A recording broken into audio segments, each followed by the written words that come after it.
Moldova devletin vama hizmetin gelirleri bakarak 2019 yıla 21% yükseldi. Bu vakit 21. yılın Hederlez ayında vama hizmeti devlet bütçetine dini 2 milyar liriden ziyade topladı. 45% tazide ne kadar bu ay 2020 yılda. Vama hizmeti kontrol eder, vamanın gelirlerini kendi işinde zamandaş metodlarını kullanır. Geçirerken varlığı vamadan sıradaki yaşayanların hakları var. Onların arasında vama vergileri yok. Yerli malın pahası 300 euro ya da daha az, hem insan kendi arabasında ya da trende geçirir. Hesaba alınmadıysa hepsi bu istedikler insanlar lazım ödesin bütün vergiyi, anlattı yük pahaların hem pahasız reglamentların yöndericisi Irina Bayraktar.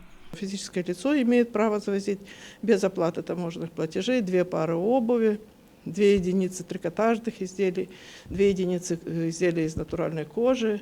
Yaşayanlar kanuna göre varnice vamadan geçirsinler 2 çift ayakkabı, 2 tane ruba, 2 tane deriden mal, 1 şuba, 1 kompüter.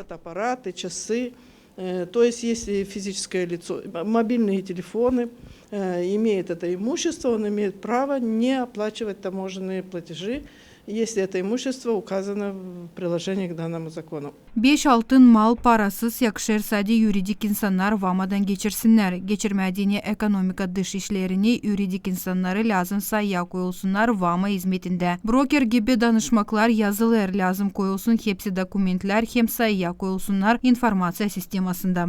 Экономический агент не имеют, будем говорить, значит, каких-то либо проблем, если у них dокументы. Ekonomik agentleri karşı gelmirler problemalarla herlin var hepsi deklaratsiyalar. Peydalandığı sayılar problemalar vama brokerleri barabar vama hizmetçilerinden çözerler her bir soruşu. В том случае, если возникают какие-то вопросы, таможенный брокер совместно, значит, с работниками таможенного органа рассматривают эти вопросы. Bitki ayın süresinde 43.942 vama deklaratsiyaları verildi. 204.923 araba geçti. Bu vakitin süresinde 737 kanuna karşı gitmekler oldu. Kuruldu 322 protokol. Anglarına 1 milyondan ziyade ceza koyuldu. Marina Tapal, Yelena Radkogla, Grigoriy Stavilov, Alexey Gerchuk, GRT Haberler.